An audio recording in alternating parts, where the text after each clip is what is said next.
What's up mga quiz? Magandang araw. Kayo ba ano yung go-to ulam nyo kapag nagmamadali kayo? Ako since naka-work from home ako, madalas pork stick or corned beef na may patatas yung niluluto ko.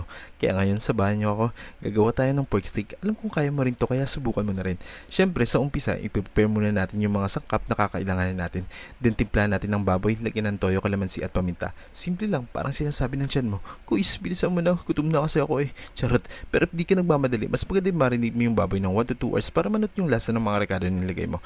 Ngayon, kinalapilis, then add mo lang yung sauce, then paminta, and sibuyas time. Hindi ito pampaiyak, pampasarap ito at dagdag pogi points sa ulam kapag may onion ring sa ibabaw, di ba? Tapos baking time na tayo. Oops, nagprito pala ako ng itlog kasi gusto ko, bakit ba?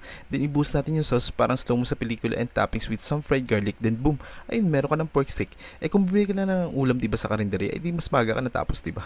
Charot, huwag kalimutang mag-like, share at mag-follow. Tara, kain tayo. Maraming salamat sa panunood.